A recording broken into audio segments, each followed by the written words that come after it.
छेड़छाड़, अब फिर मेरे से छेड़छाड़ करे। नहीं बिल्कुल शुरुआत से बताओ कि जैसे आपके सबसे पहले आपसे शुरुआत हुई तो उसके बाद ये तो झगड़ा हुआ था ना। हाँ, पहले तो मैं बुधवार के दिन हम दारू पी के वहाँ पे शीशी फेंक रखे थे, तो हमने बोला कि यहाँ पे शीशी मत फेंको, तो बोले शीशी तो उठा लिया मगर बदतमीजी से बोलने लगे, दारू वाला भी गाली बक के गया। कौन सा एरिया है? एरिया A2 बिला। तो मतलब कि आपके पुलिस प्रोटेक्शन का अफोर्ड नहीं कर सकती। मैं तो बसों में चलती हूँ, पुलिस क्या मेरे साथ साथ चलेगी? मैं अफोर्ड ही नहीं कर पाऊंगी और ना ही मैं पुलिस प्रोटेक्शन ले सकती हूँ। मैं तो एक छोटे से तुच्छ इस परिवार को जो चला रही हूँ, जो ये एरिया है ये बिल्कुल क्रिमिनल सा एरिया है। क्रिमिनल का मतलब, कहने का मतलब ये है यहाँ सब कुछ होता है, देह व्यापार होता है, शराब का व्यापार होता है, समझ में आया। और बोल रहा हूँ, और ये क्या नाम, आपसे ना SHO साहब मिलना चाहते हैं। मैं कहा जी मिल लेंगे, मैं कहा थाने में बुला रहे होंगे, लेकिन थाने में वो बोले नहीं जी आप ना संतराम की डेयरी पे आ जाना। मैं कहा संतराम की डेयरी पे SHO मुझसे कहाँ मिलेगा भाई, कोई ऑफिस नहीं, कोई कुछ नहीं है, या मेरे घर पे मिलो या अपने ऑफिस में आप मुझे मिलाओ। लेकिन कोई ऐसी बात नहीं थी। उन्होंने SHO ने फिर मैं हमारे पास सिर्फ विकास यादव गया है। विकास यादव ने कहा कि ये फोन नंबर ले लो मेरा। सुनो, क्या नाम है? एक मिनट, उसका फोन नंबर ले लो। नहीं सारी पब्लिक फोन नंबर ले लो SHO का और मेरा। अगर तुम पे कोई बात आती है तो तुम मुझे फोन करो। अब फोन उनको करूँ, अंकल को ठीक है। मैंने विकास यादव 3 के खिलाफ पुलिस कार्रवाई चाहती हूँ और इस दारू के धंधे को बिल्कुल बंद कराना चाहती हूँ नजर पर से। दिल्ली के CM को और जो प्रधानमंत्री हमारे मोदी जी, उन दोनों को क्या बोलना चाहोगे आप? मैं उनसे यही बोलना चाहूँगी कि वैसे तो कहते हो बेटी बचाओ, महिला आगे बढ़ रही है, बेटियों को आगे बढ़ाओ। जब मेरे जैसी 60 साल की औरत के साथ उसमें कोई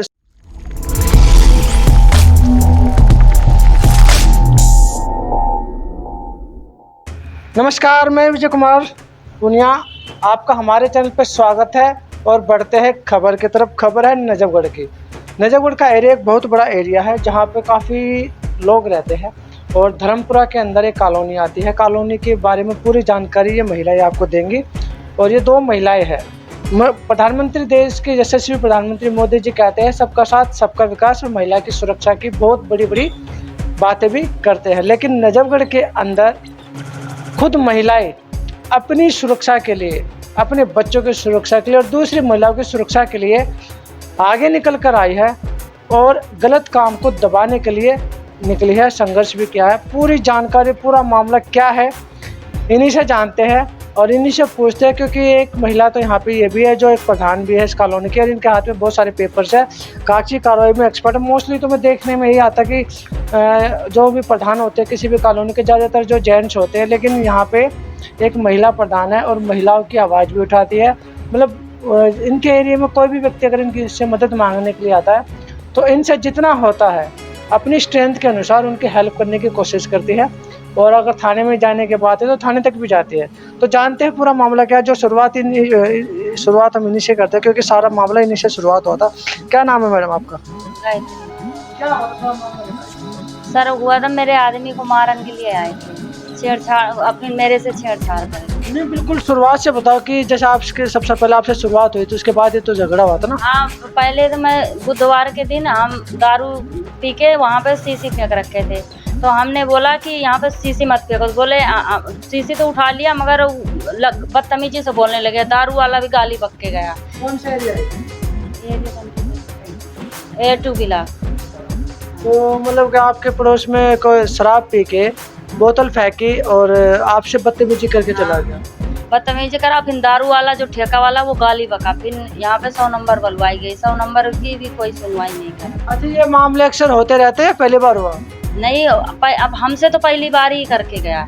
उससे कोई भी दारू वाले से कोई बोला नहीं। तो लोग घूमते हैं, पहले भी घूमते हैं। हाँ, घूमते तो पहले भी थे, टॉयलेट भी कर देते हैं गली में, बस शीशी भी फेंक देते हैं। अब जिसके छोटे छोटे बच्चे हैं वो तो अपने बच्चे के लिए सेफ्टी करेंगे, बोलते हैं तो गाली बके उल्टे सीधे। तो फिर आपने क्या किया आगे? फिर 100 नंबर बुलवाए थे आंटी से, मैंने बोला था प्रधान आंटी से, 100 नंबर बुलवा के फिर इन्हें बोला तो वो पुलिस वाले ने कुछ सुनवाई करा ही नहीं। तो जानते हैं, बात करते हैं जो प्रधान जी यहाँ के अनुराधा शर्मा जी, नाम है ना आपका? मेरा नाम अनुराधा शर्मा है। मैं A2 ब्लॉक जो नजफगढ़ में है उसकी प्रेसिडेंट हूँ और ये वेलफेयर मैं 15 साल से चला। मेरी वेलफेयर जो है दलित वेलफेयर एसोसिएशन के नाम से मशहूर है और ये ही सरकार में चल रही है। इसी से ही मैं अपने लेटर पैड, ये मेरा लेटर पैड, जो भी कंप्लेंट, जो शिकायतें हैं, इसी लेटर पैड से चलती हैं। ये आपने बहुत सारे लेटर लिखे हुए कि ये जो बता रही है आपको कि इनके साथ झगड़ा भी हुआ है, जो ड्रंकर शराब पी के बदतमीजी की है, ये क्या शराब पीने वाले इधर घूमते रहते हैं या कुछ और ही कारण है? मेरे यहाँ पर 4-5 साल से दारू बिक्री हो रही है और दारू बिक्री वालों के बारे में मैं आपको क्या बताऊं कि मैंने कहा सरकारी ठेका है या कोई प्राइवेट बेचता है? नहीं, सरकारी नहीं है, एक प्राइवेट है और प्राइवेट भी वो है जो गंदी दारू होती है, 20-25 रुपए की जो मिलती है, नकली दारू वो जिसे बोलते हैं। गाड़ी की गाड़ियाँ आती हैं, पूरी गाड़ी उतरती है और थार गाड़ी, ट्रक में, इनों में आती है पेटियों में, और वो जो है यहाँ उतारी जाती है। 4 साल से ये काम चल रहा है। 4 साल से मैं कंप्लेंट पे कंप्लेंट यहाँ दे रही हूँ, कंप्लेंट पे कंप्लेंट दे रही हूँ।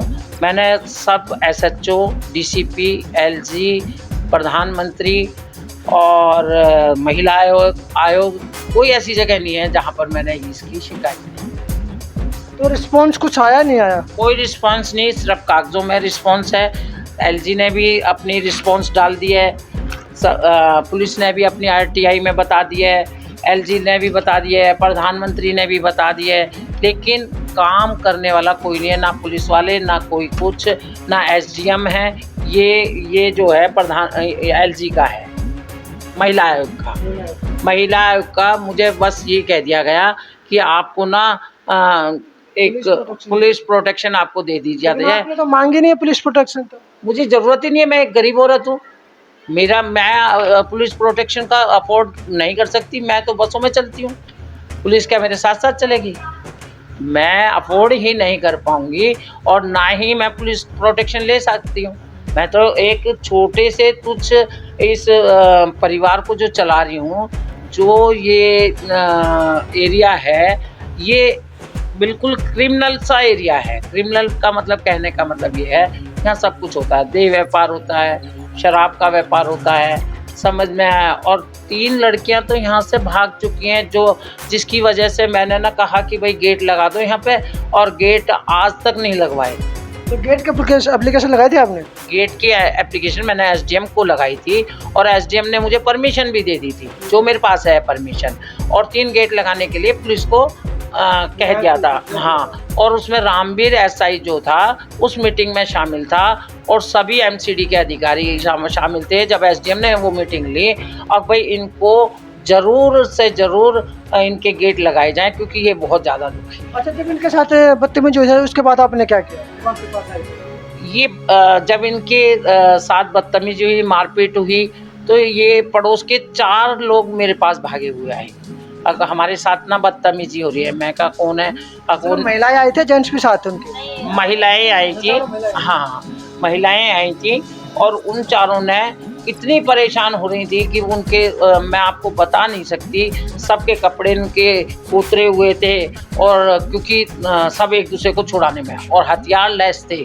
मैंने गाड़ी आपको दिखाऊं, रेड कलर की गाड़ी है, उसका नंबर भी मेरे के पास है।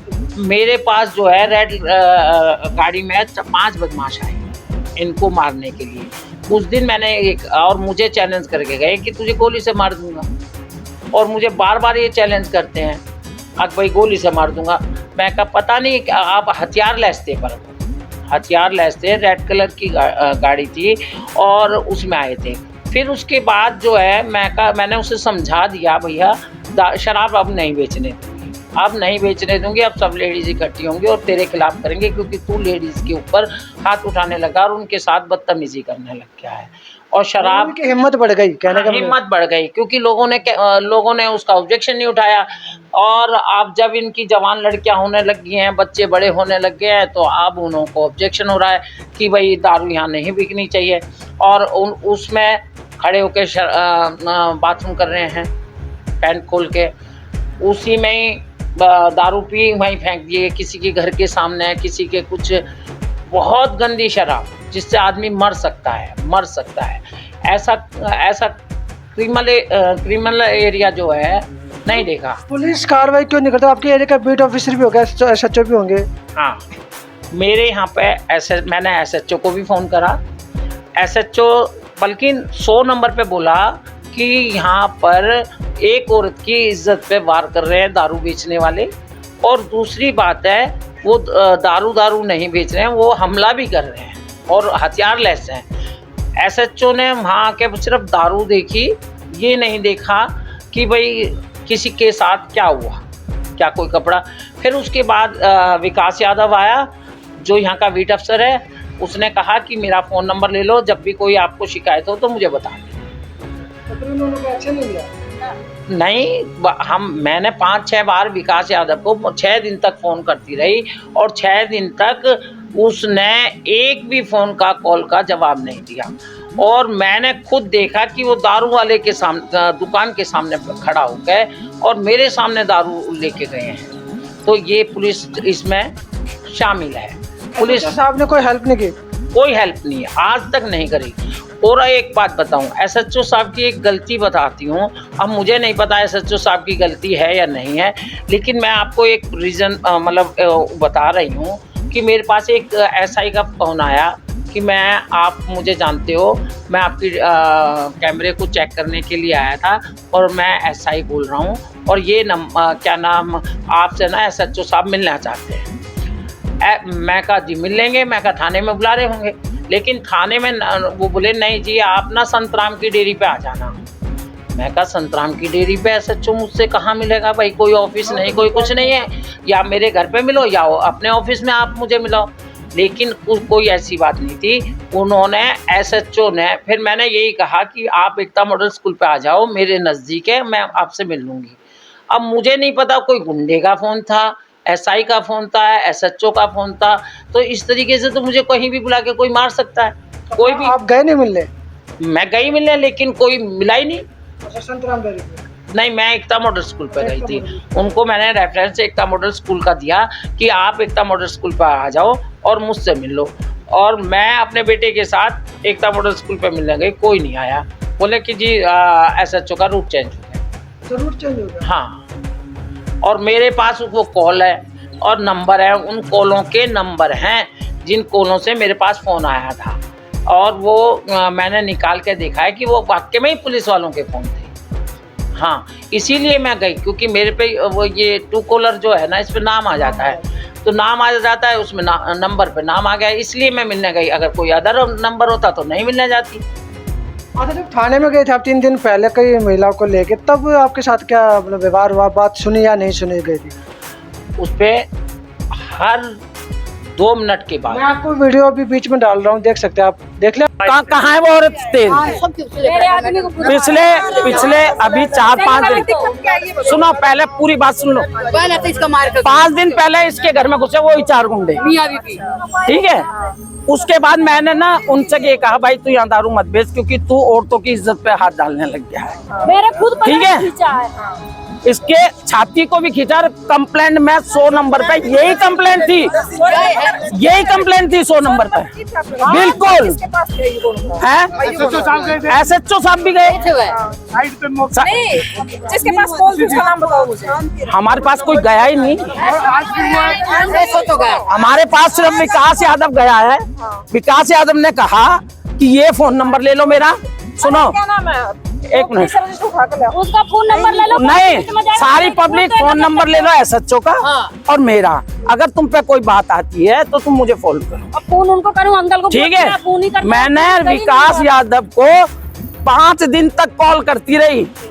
मैं कोर्ट में हूँ, मैं वहां हूँ, मैं वहां हूँ, मैं नहीं आ सकता। मेरे पास नहीं गया, दारू वाले के पास।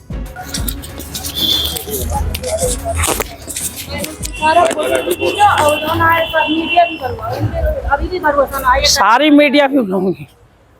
कौन यहीं खड़े हो जाओ, यहीं खड़े हो जाओ। इन्हें आना होगा तो यहाँ आएंगे।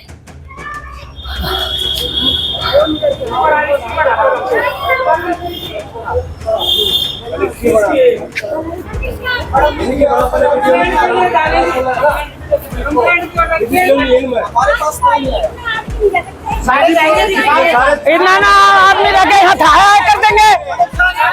Delhi police, Delhi police, Delhi police, Delhi police, Delhi police, Delhi police, Najafgarh की police, Delhi police, Delhi police, Delhi police, Delhi police, Delhi police, Delhi police, Delhi police, दारू बिकवाती है Delhi police, Delhi police, Delhi police, Delhi police, Delhi police, Delhi police. क्या समस्या, वो समस्या बताओ आप पहले। समस्या तो बताओ। 5 दिन से सुनो,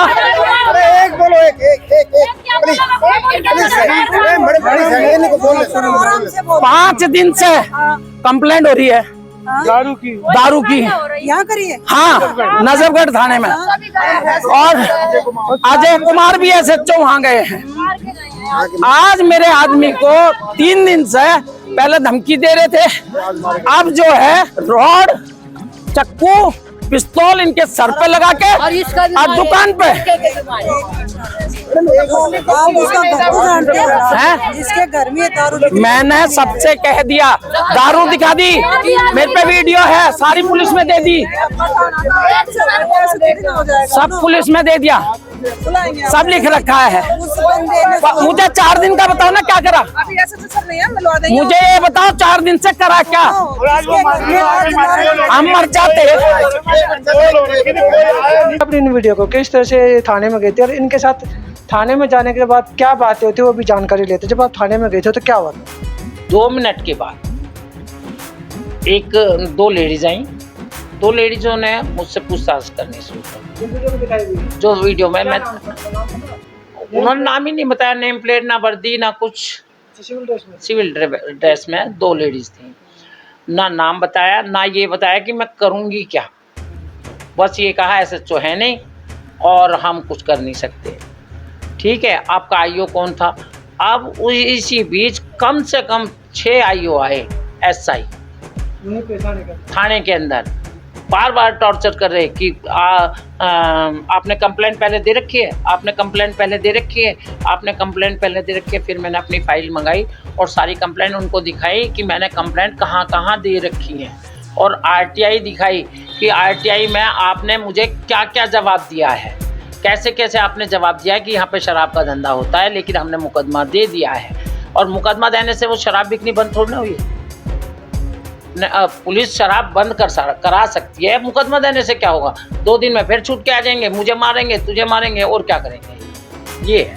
तो अभी आप चाहते क्या फिर? आप मैं उनके खिलाफ पुलिस कार्रवाई चाहती हूँ और इस दारू के धंधे को बिल्कुल बंद कराना चाहती हूँ नजफगढ़ से। दिल्ली के CM को और जो प्रधानमंत्री हमारे मोदी जी, उन दोनों को क्या बोलना चाहोगे आप? मैं उनसे यही बोलना चाहूँगी कि वैसे तो कहते हो बेटी बचाओ, महिला आगे बढ़ रही है, बेटियों को आगे पढ़ाओ। जब मेरे जैसी 60 साल की औरत के साथ इस तरीके की हरकत हो सकती है, तो एक 16 साल की लड़कियों के साथ क्या होगा? मैं प्रधानमंत्री और यहाँ के CM से यही बात करना चाहती हूँ कि जब मैं एक 60 साल की औरत सेफ नहीं हूँ, मेरा आदमी 65 साल की उम्र में सेफ नहीं है, तो और आदमी कैसे सेफ हो सकता है? तो यहाँ का एड्रेस और आप अपना फ़ोन नंबर दीजिए ताकि कोई आपसे अगर आपकी मदद के लिए कांटेक्ट करना चाहे तो कर सके। सबसे पहले अपना एड्रेस बताइए यहाँ का, इस कॉलोनी का। सर अपने घर का नहीं कॉलोनी, इस कॉलोनी का ये A2 ब्लॉक है, धर्मपुरा एक्सटेंशन, नजफगढ़ में A2 ब्लॉक धर्मपुरा। मेरा फ़ोन नंबर है 9250440536, 9250440536। अगर कोई भी अधिकारी, उच्च अधिकारी या कोई भी संगठन या NGO आगे आकर इनकी मदद कर सकता तो आगे इनकी मदद कीजिए। इन्होंने अपना एड्रेस भी बताया है, फ़ोन नंबर भी बताया, क्योंकि इनके हाथ में बहुत सारे एप्लीकेशन है। यहाँ तक कि प्रधानमंत्री और SDM, तकरीबन कोई भी डिपार्टमेंट इन्होंने छोड़ा नहीं है जहाँ पे इनकी एप्लीकेशन गई नहीं है। लेकिन अभी तक संतुष्टि भरा कहीं से भी कोई भी जवाब इनके पास आया नहीं है। तो भारत के प्रत्येक व्यक्ति से, प्रत्येक नागरिक से, प्रत्येक NGO से, प्रत्येक संगठन से, यहाँ तक कि आपको एक चीज़ और बताना चाहूँगा, ये संगठन चलाती है दलित सेवा वेलफेयर एसोसिएशन। बाबा साहब डॉक्टर भीमराव अम्बेडकर के नाम से संगठन चलाती है। चंद्रशेखर आज़ाद को मैं स्पेशली बोलना चाहूँगा कि वो आए इनके पास और इनकी मदद ज़रूर करें, तभी महिलाएं सेफ होंगी। क्योंकि चंद्रशेखर आज़ाद से बहुत सी महिलाएं, बहुत से लोग उम्मीद भी करते हैं और वो पहुँचते भी हैं। तो मैं विजय कुमार पुनिया, तो मुझे दीजिए इजाज़त। धन्यवाद।